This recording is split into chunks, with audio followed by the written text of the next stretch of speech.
In this video, I'm going to show you a step-by-step guide on exactly how I was able to fix Sims 4 stuck on my loading screen on my PS5. So the first thing you need to do is to just go to this page right here, so close the game and go to this page, and then select Sims 4 and click on this button right here on your PS5, and then click on check for update. It's very important if there is an update that we actually get it, and as you can see, there is actually an update available, so we can just go to download and uploads here, as you can see, and click on this one, and you can see it's now currently being updated here for me. So a lot of the issues comes from not being able to actually update your Sims 4, or that you haven't updated it basically. So wait for it to finish. And another thing that you can do as well, if that is still not helping you, is to go into settings on your PS5 and then go into network right here and click on settings and click on set up internet connection.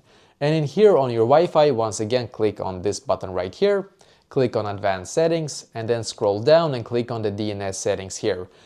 Just set it from automatic to manual, and the primary DNS should be 1.1.1.1 as you can see. Secondary DNS 1.0.0.1 and click on OK. This might give you an even better signal than before, just so you know.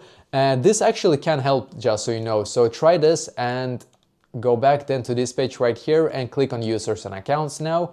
Scroll down and click on other and click on restore licenses. Select the Sims 4 here and click on restore, as you can see.